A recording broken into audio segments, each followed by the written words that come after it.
हम लोगों ने लोगों से वादा किया है उसको किसी भी कीमत पर पूरा करेंगे, चाहे डंडा मार के लाना हो पैसा, चाहे यहाँ के जो यहाँ से खनिज संपदा को ले रहे हैं वैसे लोगों को रोक करके करना हो, हम सब चीज़ के लिए तैयार हैं। भारतीय जनता पार्टी के लोगों का काम है कि जब आप पूछिएगा कि पिताजी का नाम क्या है तो फूफा का बताएंगे, जब फूफा का पूछिएगा तो मामा का बताएंगे।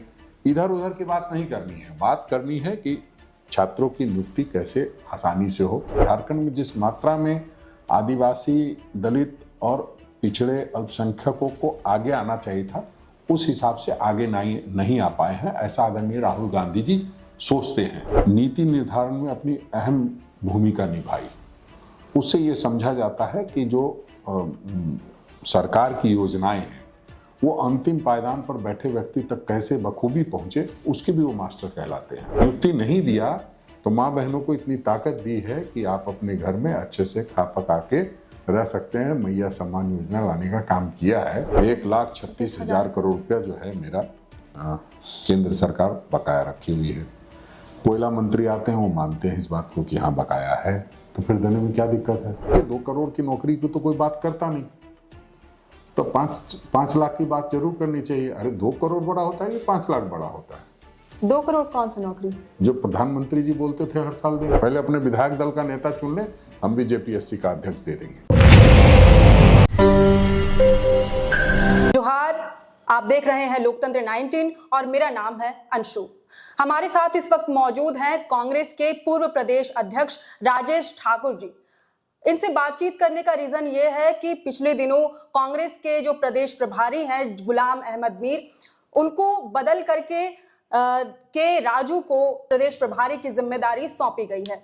इस मसले पर हम बात करेंगे सीधे राजेश ठाकुर जी से। सबसे पहले तो सर बहुत बहुत जोहार। जोहार सर, क्या रीजन रहा कि गुलाम अहमद मीर जी को हटा करके के राजू को प्रदेश प्रभारी बनाया गया है?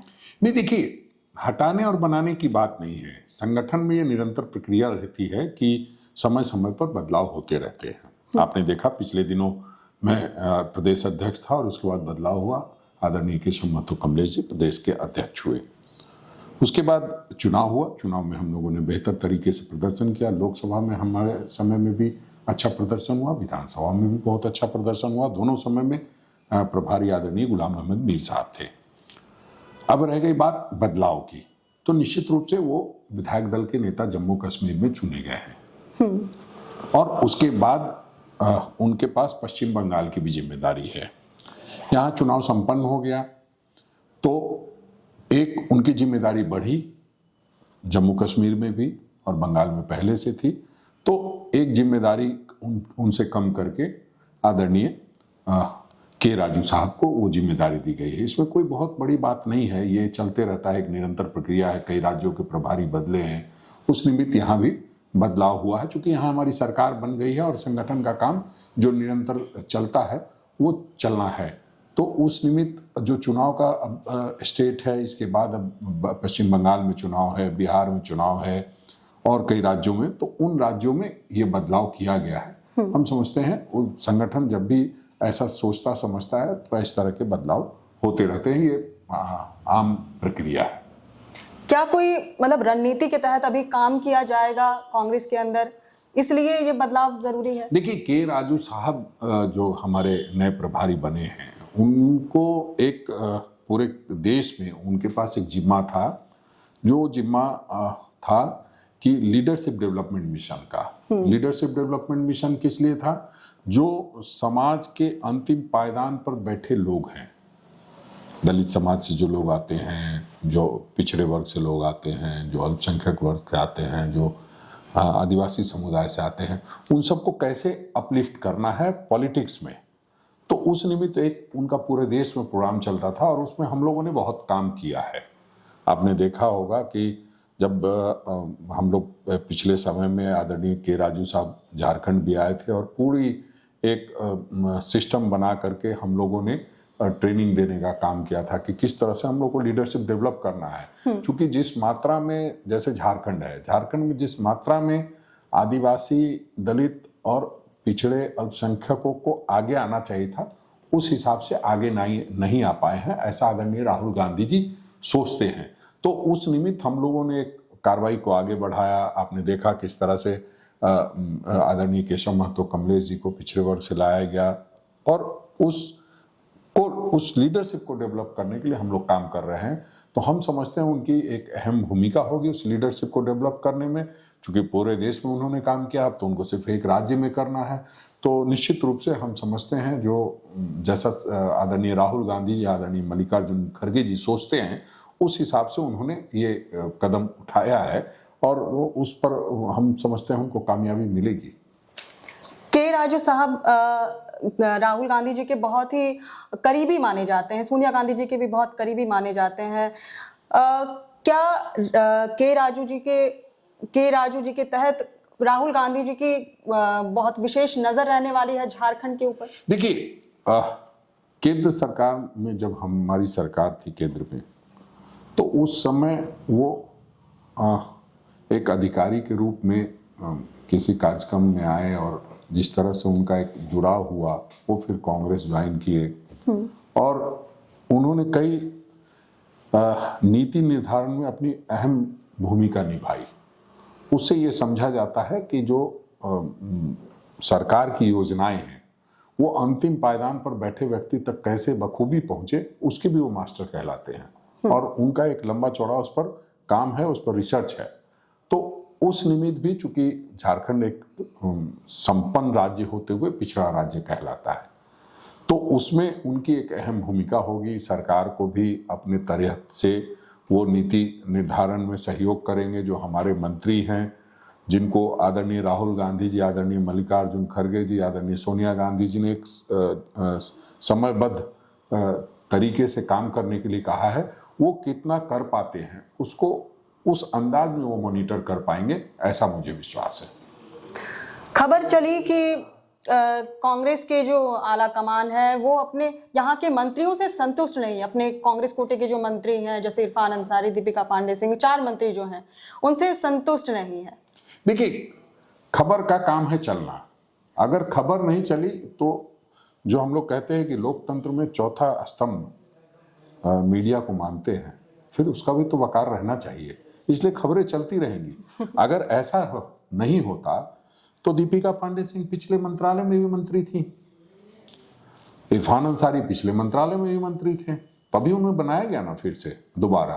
तो आला कमान का विश्वास है तभी कोई बनता है और कभी भी इस तरह की बातें नहीं होती है। हाँ, ये जरूर मीडिया में ये बातें आ रही है कि सोशल ऑडिट की बात कही जा रही है, तो निश्चित रूप से सोशल ऑडिट तो राजनीति में हर व्यक्ति का चलते रहना चाहिए, वो मंत्री हो चाहे विधायक हो। अगर विधायक का परफॉर्मेंस ठीक नहीं होता है तो उसका टिकट काट दिया जाता है, ये कोई नई बात नहीं है। और कांग्रेस पार्टी इस मामले में बहुत संजीदा पार्टी है, हमेशा देखती है किसी कोई बात हो तो उसको संजीदगी के साथ लेती है। ये नहीं कि किसानों पर जीप चढ़ा दिया और उसके बाद उसका प्रधानमंत्री बचाव करते दिखे, या मणिपुर में जिस तरह से घटनाएं होती रही और प्रधानमंत्री और गृह मंत्री आंख मूंदे रहे, वहां का मुख्यमंत्री उस चीज में इन्वॉल्व है, आप आज जाकर के कार्रवाई कर रहे हैं, तो वो हमारे यहाँ नहीं चलता है। हमारे यहाँ पैनी नजर होती है और इसलिए प्रभारी होते हैं कि समय समय पर उन सारी चीजों को देखते रहें। हाँ, कई गलती जानबूझ के होती है, कई अनजाने में होती है, तो उसको पूरी तरह से देख समझ करके ही कोई निर्णय लिया जाता है। हम समझते हैं चारों मंत्री बहुत बेहतरीन काम कर रहे हैं। अभी जस्ट सरकार बनी है और सरकार बनने के बाद आप जानते हैं किस तरह से हम लोगों ने जो वायदे किए हैं उसको पूरा करना हमारा दायित्व है।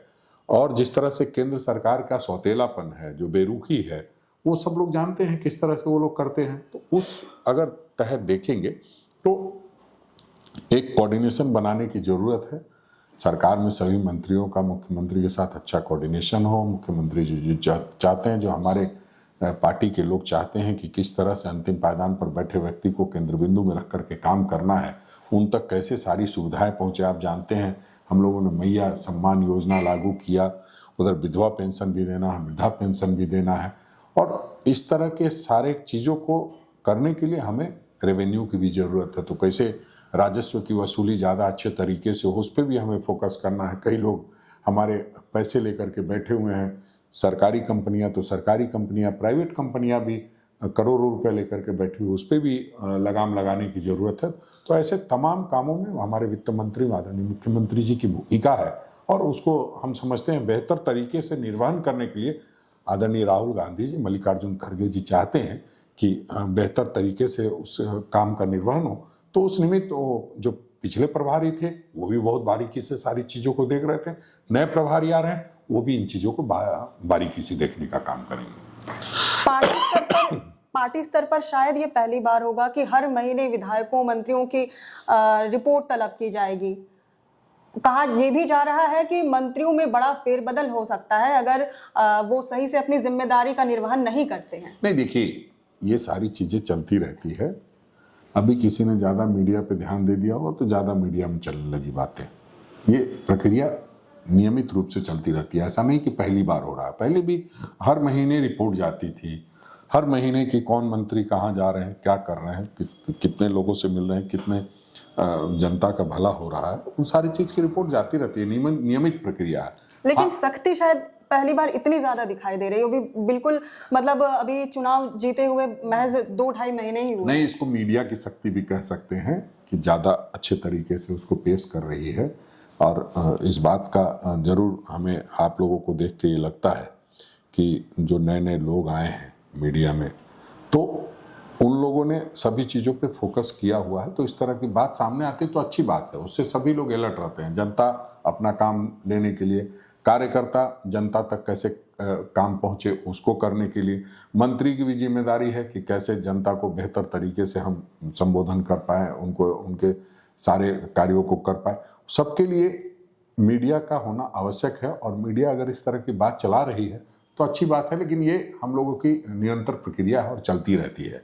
हम लोग लगातार एक एक जो कार्यकर्ता है उसका काम है कि वो अपने विधायकों को, अपने नेताओं का पूरा मूल्यांकन करके, वो चाहे मेरे माध्यम से हो चाहे किसी के माध्यम से हो, समय समय पर दिन भर में मेरे पास ऐसे कम से कम 15 कॉल आते हैं कि ये काम बीडीओ नहीं कर रहा है, ये काम सीओ नहीं कर रहा है, ये मंत्री जी के पास गए थे, ये विधायक जी के पास गए थे।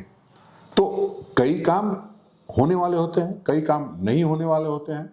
तो उन सारी चीज़ों का मूल्यांकन करके सब लोगों का के साथ जुड़ करके काम करना है। और जब कोई भी काम होता है तो उसमें कई तरह की बातें सामने आती है, उन सभी चीज़ों का मूल्यांकन होता है, तभी कोई फेरबदल होता है। अभी इस तरह की कोई बात नहीं है। आपने विधवा पेंशन, वृद्धा पेंशन, मैया योजना की बातें कही, लेकिन ना तो मैया योजना की राशि का अभी तक 2 महीने से भुगतान हुआ है और 4 महीने से पेंडिंग पड़ा है विधवा पेंशन और वृद्धा पेंशन का जो राशि मिलनी चाहिए थी। नहीं, वो प्रक्रिया अब पूरी हो गई है। वो जो 11 लाख लोगों को देने की बात है, केंद्र सरकार हमारा पैसा रोके रखती है। हमारा पैसा 1,36,000 करोड़ रुपया जो है मेरा केंद्र सरकार बकाया रखी हुई है। कोयला मंत्री आते हैं, वो मानते हैं इस बात को कि हाँ बकाया है, तो फिर देने में क्या दिक्कत है। तो हमारी योजनाओं को फेल कराने के लिए बहुत लोग लगे रहते हैं और उस निमित्त इस तरह की कवायद चल रही है। लेकिन हम लोगों ने लोगों से वादा किया है, उसको किसी भी कीमत पर पूरा करेंगे, चाहे डंडा मार के लाना हो पैसा, चाहे यहाँ के जो यहाँ से खनिज संपदा को ले रहे हैं वैसे लोगों को रोक करके करना हो, हम सब चीज़ के लिए तैयार हैं। संगठन के तौर पे अगर हमारा रॉयल्टी का पैसा, हमारी चीज़ें हमको नहीं मिलेगी तो हम साइट पे जाकर के भी रोकने का काम करेंगे। ऐसा नहीं है, सरकार का काम अपना होता है, सरकार अपने तरीके से मांगेगी, लेकिन संगठन का भी काम है कि भाई हमारे झारखंड के लोगों का हक झारखंड के लोग को क्यों नहीं मिलेगा, और नहीं मिलेगा तो हम उसको रोकने का काम करेंगे। तुम हमारा कोयला ले जाओगे, पूरे देश को रोशनी फैलाओगे और मेरा पेट भूखा रह जाए, ये नहीं होने देंगे। तो हम समझते हैं जब भी कोई नई योजना लागू होती है तो थोड़ी बहुत परेशानी होती है, और परेशानी स्वाभाविक है। जिसका इतना करोड़ों करोड़ रुपया, हजारों करोड़ रुपया, लाखों करोड़ रुपया केंद्र सरकार ने रखा हो तो मुश्किल तो आती है। लेकिन सभी मुश्किल का समाधान जो हमारे वित्त मंत्री हैं, हमारे मुख्यमंत्री हैं, वो मिल के कर रहे हैं। बहुत जल्दी आपको दिखाई देगा कि वृद्धा पेंशन भी मिल रहा है, विधवा पेंशन भी मिल रहा है, और हमारे जो मैया बहनों का सम्मान है वो भी उनको मिल रहा है। भाजपा का कहना है, मतलब प्रदेश भाजपा का कहना है कि सरकार को लूट दहेज नहीं है, वो ले नहीं पा रही है पैसा। अगर बकाया पैसा है तो केंद्र सरकार देने को तैयार है, लेकिन सरकार को लूट दहेज नहीं है। नहीं, देखिए अब उनको इतना झटका लगने के बाद भी ये समझ नहीं आई कि टीवी में मीडिया में बोलने से कुछ नहीं होता। जाइए जनता के पास, जनता के साथ खड़े होकर उसके समस्या का समाधान कराइए। कहीं कोई बात है तो उसके लिए जाकर के लड़िए। ये कब तक इस तरह से टीवी में बाइट दे करके आप चाहते हैं कि सुर्खियां बटोरते रहें? आपका कहीं कोई अहमियत नहीं रह गई है। इस बात को उनको समझना होगा, जनता के बीच जाना होगा, जनता के सवालों को उठाना होगा। अरे हमने जो दिया है उस पर आप क्या सवाल उठा रहे हैं? आपने तो कहा था बहुत कुछ, केंद्र सरकार ने भी बहुत कुछ कहा था। 2 करोड़ प्रतिवर्ष लोगों को नौकरी देंगे, कहा था 15 लाख रुपए सबके खाते में आएंगे, वो तो नहीं हुआ। हमने तो कहा था 2,500 देना, तो शुरू कर दिया। अब उसमें जो इनके कारण और जानबूझ करके लोग उसको रुकवाने का काम कर रहे हैं केंद्र से, लेकिन वो होना नहीं है। केंद्र का अपना अधिकार है तो राज्य का भी अपना अधिकार है। हम अपना अधिकार लेना जानते हैं, लड़के लिया है और लड़के लेंगे। अब जरा नियुक्तियों पे बात करें, जैसे कि जेपीएससी चेयरमैन की नियुक्ति अभी तक नहीं हो पाई है। 6 से 7 महीने बीत चुके हैं, कब तक नियुक्ति होगी? नहीं, देखिए, आपने देखा किस तरह से चुनाव की प्रक्रिया चल रही थी, उसके बाद सरकार बनी, उसके बाद आप देखते होंगे बयानवीर लोग बड़ी बड़ी बातें करते हैं। ये जो भारतीय जनता पार्टी के लोग हैं, जेपीएससी का नहीं हुआ, इसका नहीं हुआ, उसका नहीं हुआ। पहली जेपीएससी का जो अध्यक्ष बाबूलाल जी ने नियुक्त किया था, जेल में है कि भी बाहर है पता नहीं, लेकिन कई वर्षों तक जेल में रहे। तो ऐसे नियुक्तियों का घोटाला कराना नहीं है, तो थोड़ा सोच समझ कर निर्णय लेना होगा। वक्त लगता है लेकिन देर आएंगे दुरुस्त आएंगे। लेकिन सर 6 से 7 महीने बीत चुके हैं। नहीं, वो ठीक है। देखिए, जब तक इस पर पॉलिटिक्स होती रहेगी तो थोड़ा हम लोग धीरे चलते हैं। जब ये लगता है कि लोग इसी में राजनीति कर रहे हैं कि जेपीएससी के अध्यक्ष की नियुक्ति, अरे नियुक्ति होनी चाहिए बच्चों की। तो देखिए डिमांड कहाँ से कहाँ पहुंच गई है और कैसे विपक्ष के लोग बरगलाते हैं। जो लोग अपनी नौकरी की मांग कर रहे थे, अब वो जेपीएससी अध्यक्ष की नियुक्ति की मांग कर रहे हैं। यही झोलझाल है। यही भारतीय जनता पार्टी के लोगों का काम है कि जब आप पूछिएगा कि पिताजी का नाम क्या है तो फूफा का बताएंगे, जब फूफा का पूछिएगा तो मामा का बताएंगे। इधर उधर की बात नहीं करनी है। बात करनी है कि छात्रों की नियुक्ति कैसे आसानी से हो। आपने देखा जेएससी की बात हो, जेएसएससी की बात हो, जेपीएससी की बात हो, सब में हम लोगों ने प्रयास किया है, नौकरियां मिली है, पहले की अपेक्षा ज्यादा मिली है और हम लोग नौकरी देने का काम करेंगे। लेकिन सर टारगेट जो सेट किया गया था साल 2019 के 19 से 24 वाले कार्यकाल में 5 लाख नौकरियां, उतनी तो नहीं मिल पाई हैं। देखिए 2 करोड़ की नौकरी की तो कोई बात करता नहीं, तो 5 लाख की बात जरूर करनी चाहिए। अरे 2 करोड़ बड़ा होता है कि 5 लाख बड़ा होता है? 2 करोड़ कौन सा नौकरी? जो प्रधानमंत्री जी बोलते थे हर साल देंगे। अच्छा। तो जो 2 करोड़ की कोई बात नहीं कर रहा है, 5 लाख की सब लोग कर रहे हैं। तो हम लोग 5 लाख बोले हैं तो हम लोगों ने दिया भी है। आपने देखा होगा 10-10, 20-20 हजार, 50 हजार लोग एक साथ नियुक्ति पत्र लेके गए और नियुक्ति नहीं दिया तो माँ बहनों को इतनी ताकत दी है कि आप अपने घर में अच्छे से खा पका के रह सकते हैं। मैया सम्मान योजना लाने का काम किया है, बच्चों को पढ़ाने के लिए, बच्चों को चॉकलेट देने की व्यवस्था की है। अब नियुक्ति की बात है, वो भी आप अभी इसको ऑन ऑफ करेंगे इंटरव्यू को, और जैसे ही आप फ्लोट करेंगे तो देखेंगे कि बहुत जल्द इस तरह की सूचना आ गई कि जेपीएससी के अध्यक्ष नियुक्त हो गए हैं। हाँ, इसमें 1 आध सप्ताह जब आप फ्लोट करेंगे, आपका लोग देखेंगे, फिर लोग समझेंगे कि भाई अब हम कह रहे हैं तो जरूरी है, तो जल्दी हो जाएगा। सवाल तो सर छात्र लोग भी उठा रहे हैं, ये मेन तो छात्रों का ही ये प्रश्न है जेपीएससी नियुक्ति का। कहा यह भी जा रहा है कि क्योंकि मैया सम्मान योजना में ही इतना पैसा चला जा रहा है कि कर्मचारियों को या फिर बच्चों को नियुक्त नहीं कर पा रही, उनको उनका जो सैलरी है वो देने का उनके पास हैसियत नहीं है। देखिए ये सब भारतीय जनता पार्टी के लोग बरगलाने के लिए करते रहते हैं। वो तो मैया सम्मान नहीं दे रहे हैं, केंद्र सरकार तो नहीं दे रही है, तो फिर वो 2 करोड़ नौकरी देने में उनको क्या दिक्कत है? वो क्यों नहीं दे रहे हैं? वो दे देते। हम तो चलिए किसी को दे रहे हैं, वो तो 2 करोड़ भी नहीं दे रहे हैं। तो आखिर लोग सब समझते हैं और इसलिए इनको चुनाव में शिकस्त देते हैं। शिकस्त खाने के बाद भी अगर समझदारी नहीं आ रही है तो उनका दुर्भाग्य, हम लोग उसमें बहुत कुछ नहीं कर सकते हैं।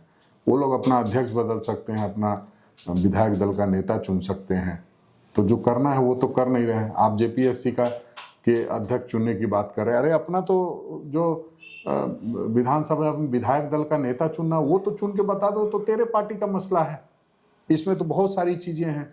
विधायक दल का नेता जो चुनना है, अब तो मेरे ख्याल से विधायक भी 2 दर्जन से ज्यादा तो है नहीं, 2 दर्जन से कम है।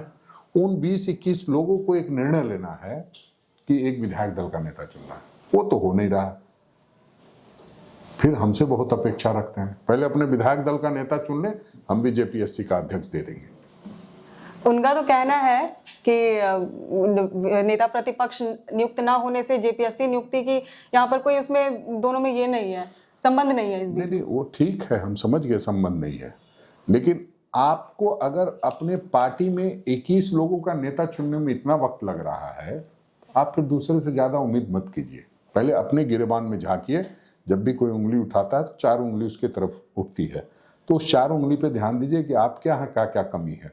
आपके चलते बहुत सारी चीजें नहीं हो रही है, सूचना आयुक्तों की नियुक्ति नहीं हो रही है और बहुत सारे चीजों नहीं हो रहे हैं, उसको आप क्यों नहीं करते हैं?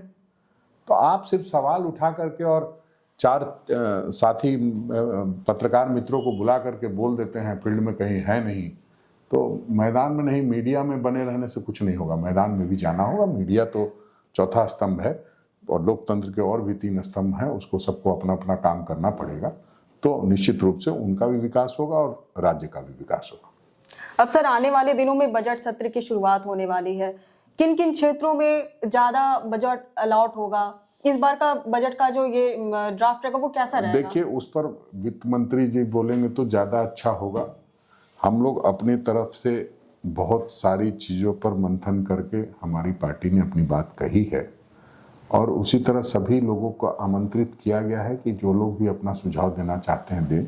अब ये उनका, जो वित्त के जानकार लोग हैं, उनका काम है किस चीज को लेते हैं और कैसे लेते हैं, वो आने दीजिए। उसके बाद क्या कमी है, क्या और होना चाहिए, उस पर भी हम लोग चर्चा करेंगे। कांग्रेस और जो गठबंधन के बाकी सहयोगी दल थे, उन लोगों का वादा था, 7 गारंटी उन्होंने दी थी। इसमें से एक 450 रुपए में गैस सिलेंडर का वादा किया गया था।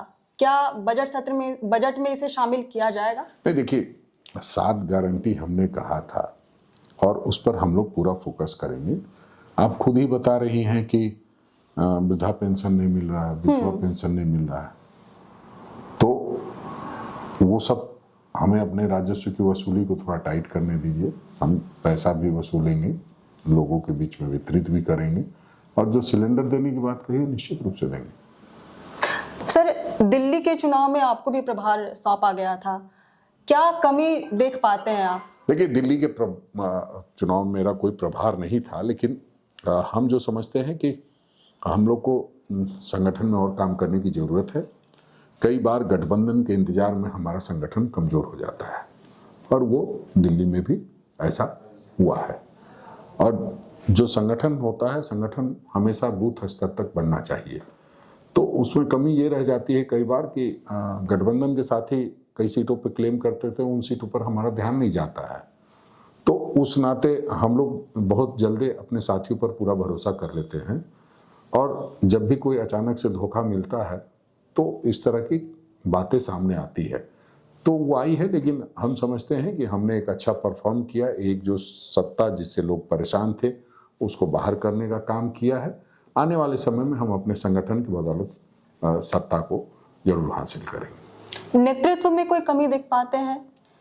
नहीं, देखिए, नेतृत्व, क्योंकि 0 पर दोबारा से आउट हो गई कांग्रेस। नेतृत्व की कोई कमी नहीं होती। नेतृत्व सिर्फ आप केंद्रीय नेतृत्व को नहीं कह सकते, प्रखंड में भी नेतृत्व होता है, बिल्कुल, वो भी दोषी होती है।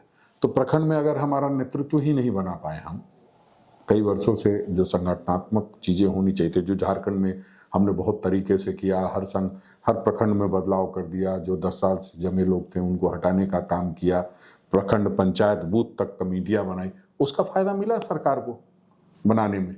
लेकिन दिल्ली में शायद ऐसा नहीं हो पाया था, तो अभी बहुत सारे काम करने की जरूरत है और आदरणीय अध्यक्ष हमारे मल्लिकार्जुन खड़गे जी, आदरणीय राहुल गांधी जी इस विषय पर गंभीर हैं। बहुत सारे बदलाव हुए हैं, बहुत सारे होने हैं। हम समझते हैं आने वाले समय में आपको हर जगह कांग्रेस एक मजबूत संगठन के रूप में दिखाई देगी। झारखंड की बात करें तो क्या झारखंड में कुछ बड़ा बदलाव लेकर आने वाली है पार्टी स्तर पर कांग्रेस? क्योंकि हाल के दिनों में आला कमान की तरफ से ये कहा गया कि सरकार का पिछलग्गू बनकर नहीं रहना है। ये बात मीडिया में बहुत ज्यादा चली है। नहीं, देखिए, ये पिछलग्गू शब्द जो है मीडिया से इसकी उत्पत्ति हुई है। मतलब पार्टी आला कमान की तरफ से इस तरह का कोई बात बोला जाएगा? जब संगठन जब गठबंधन हमने किया है, हम सब भाई भाई हैं, तो उसमें कोई किसी के पीछे कोई किसी के आगे की बात नहीं है। सब लोग साथ मिलके चल रहे हैं, तभी इतनी बड़ी जीत हुई है। 56 इंच छाती वाले का 56 विधायकों के साथ सीना तोड़ने का काम किया झारखंड ने। तो हम समझते हैं कि उसमें बहुत दम नहीं है। ये है कि आप अपने संगठन को दुरुस्त रखिएगा, तभी तो गठबंधन भी दुरुस्त रहेगा। अगर मेरा संगठन कमजोर रहेगा तो गठबंधन मजबूत कैसे हो सकता है? अगर हम 16 विधायक नहीं दे पा रहे होते तो हम सरकार नहीं बनाते। राजद अगर 5 विधायक नहीं दे पाते तो वो लोग भी नहीं बना, तो सरकार नहीं बनती। इसलिए सभी संगठन के जो नेतृत्वकर्ता होते हैं वो कहते हैं अपने संगठन को मजबूत करो, और उस निमित्त हमें मजबूत करने का आदेश मिला हुआ है। हम लोग पूरे 81 जो विधानसभा है उस पर पूरा फोकस करके काम करते हैं। फिर जो गठबंधन की बात होती है उस पर फिर बंटवारा होता है, और जब हम वहाँ मजबूत होते हैं तो हम उनको भी सहयोग कर पाते हैं। वो भी 81 सीटों पर मजबूत होते हैं तो हमको सहयोग कर पाते हैं, वरना फिर तो साथ लड़ने का कोई मतलब ही नहीं रह जाएगा। तो उसको कई तरह से लोग पेश करते रहते हैं, उसमें बहुत चिंता करने की जरूरत नहीं।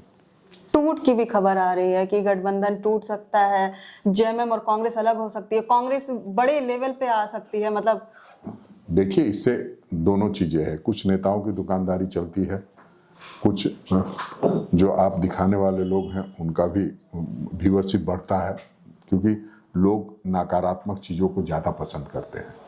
अगर कोई कपड़ा पहन के चल रहा है तो उसको कोई नहीं देख रहा है। जो कपड़ा नहीं पहन के चल रहा है, तो आप देखते होंगे आंदोलन के क्रम में अब कई ऐसे उदाहरण सामने आए हैं पहले भी। तो उस निमित्त नई बात होनी चाहिए। हम लगता है कि हम लोग एकजुट हैं, एकजुट थे, एकजुट हैं, एकजुट रहेंगे। बहुत बहुत धन्यवाद सर। हमारे साथ थे कांग्रेस के पूर्व प्रदेश अध्यक्ष राजेश ठाकुर, जिन्होंने बहुत विभिन्न मुद्दों पर अपनी बातें रखी। इसी तरह के और वीडियोस आपसे शेयर करते रहेंगे। फिलहाल इस वीडियो पर आपकी क्या राय है, हमें जरूर प्रतिक्रिया दें। जोहार।